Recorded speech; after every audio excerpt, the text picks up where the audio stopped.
จะลืมได้ไงพวกผมจะไปลืมความรักของพวกผมได้ยังไงครับ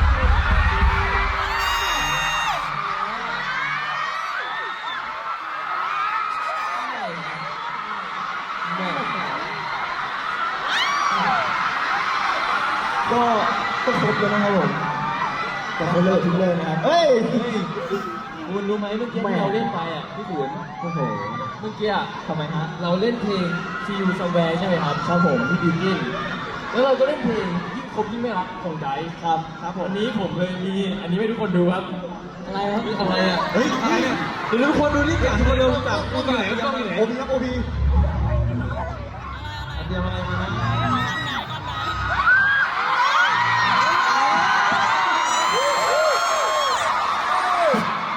ช็อตนี้คมอยู่เลยสั่งกลับด้านครับเฮ้ยคุณอ่านให้ผมฟังเลยสิ6 กันยา